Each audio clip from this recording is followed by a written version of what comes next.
What's up, guys? Welcome back into the Millennial Profit. My name's Adam and I'm a full-time reseller. If you're new here, I show you all different kinds of ways to make money. So if you like money, hit that subscribe button. Welcome back into the Common eBay Misconceptions series.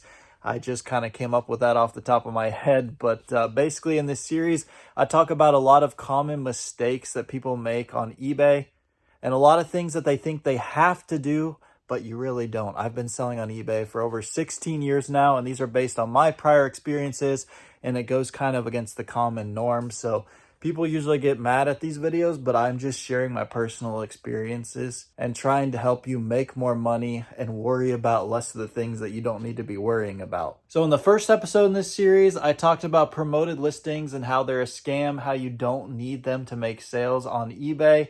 And then the second episode, I talked about eBay feedback and why feedback doesn't matter. Negative feedback especially doesn't matter whatsoever now. And then today, I'm going to be talking about eBay returns. This has been much requested several times. I've talked about it a few different times on my channel, but it's been a few years for it. So I figured now was the time, since I was being bold and putting these other opinions out there when they're pretty much against almost all the other YouTubers out there that are in the reselling space. So basically, my thoughts on eBay returns.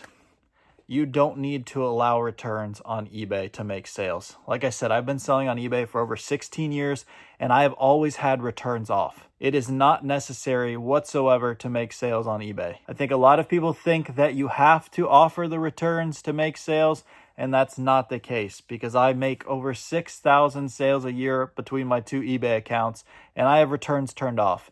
Now, I should mention I get probably 15 or so returns on those 6,000 transactions, give or take, depending on the year. And half of those are likely my fault and error. So if I make an error, of course, I'm going to accept a return. I'm talking about if I deliver exactly what was promised, I'm not going to accept a return. And then the other half are on if they misuse the return, so basically lie about it. So if your returns are turned off, they can actually still trigger a return if they say doesn't match description or defective, one of those two reasons, and you have to accept it. But you can decline for all of the buyer's remorse reasons like doesn't fit or didn't like. So I decline like 10 or so returns every single month, and I'm telling you what, it feels amazing. And you might say, oh my gosh, aren't you worried about getting negative feedback? Go reference that last video. I don't care about feedback whatsoever. So personally, my opinion is you should not allow returns, especially for newer sellers. Returns can absolutely eat up your business. Even if you're having them pay shipping both ways, sometimes you're not getting the exact product back, or you got to wait for that product to get back to sell it again. I want to sell my product one time and be done with it. So feel free to run your business how you want to. I'm just telling you, returns are not necessary whatsoever to make sales on eBay because I have never offered them. So that is my opinion. Feel free to do with it what you will. But I take time in my listings, accurately describing everything. If it's clothing, taking measurements, or putting in the type of fabric, all that type of stuff for buyers to be able to make that decision before they buy it.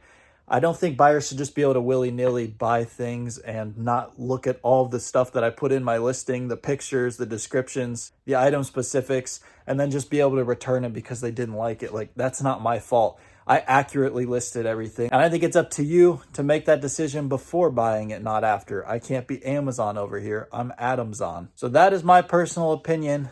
Whether you agree or not, I don't really care. But leave your comments down below on this. If you offer returns, if you don't offer returns, your personal experiences on it. Again, this is just my personal experience.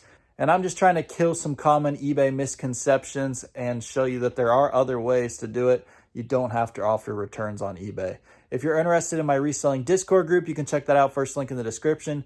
Let me know if there's any other videos like this you guys want to see, if there's some other things that you're wondering about, some misconceptions, or just some things that you see other resellers do that you think I might have a different opinion on, and I'll keep this series going. Until next time, there's money to be made everywhere, guys. Let's go get it. Thank you for watching The Millennial Profit.